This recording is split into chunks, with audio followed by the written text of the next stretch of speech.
two slightly more challenging things to remove would be the logo on this guy's shirt or the manhole covering in the road. To remove the logo, again, I'm going to use Clone Stamp. I'm going to press Alt and select part of his shirt, and then move up and start painting over. Again, I'm only working with a small area at a time, so as I go up too far, it's going to start painting the logo again because the logo used to be down here. So I'm going to move up and reset, and then continue painting up here at the top. Now his shirt has a little bit of a kind of gradient to it. It's a little brighter on this side over by the sun and a little darker in here in the shadow area. So as I'm painting, I want to try to keep the mouse above where I'm selecting from. So if I'm selecting from the middle, I want to move straight up to the middle to start painting, and that's going to kind of keep that gradient where if I'm over here on this side it's bright, and if I go over to this side it's going to kind of grab that shadow a little bit more. Now as I'm working to get in real close next to this girl's elbow, I'm going to want to use the zoom to zoom in, and then probably change the size of my brush now a lot smaller to be more accurate. So move down to something more like a 10 or 15, and now as I'm painting I can come right in next to her elbow and actually remove that logo even a little bit nicer.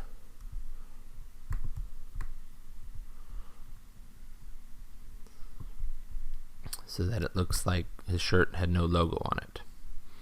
Finally, to do the manhole covering, we actually have to be even more specific to continue these lines across the road. This one will take a little bit more work. I'm going to start with a larger brush to kind of start with. Again, pressing Alt. For these ones I'd like to start right on the edge, so that as I move over here I can kind of see where the edge is. And the nice thing with Photoshop is as you're moving it around it kind of previews what it's going to look like. So I'm going to line it up to the edge that was already there, and then continue painting that line. As I get over towards the guy's foot, I'm going to have to be careful not to actually come onto it like that. Remember, you can always do Control Z to undo. So I may do a little bit now and then come back in with a smaller brush later. But now I've got one side of the line. Again, I'm going to press Alt, grab the other side of the line, and again try to kind of line it up with where it was and paint that over. And now I can put some of the gray over the manhole, and now we've got half of the manhole removed. One more time over on this side, I'm going to use this line, press Alt, try to kind of line that up and come out, and grab this back line, try to line that up on this side, and you can see we're just about there. A couple more clicks. I could even come over here and use this straighter line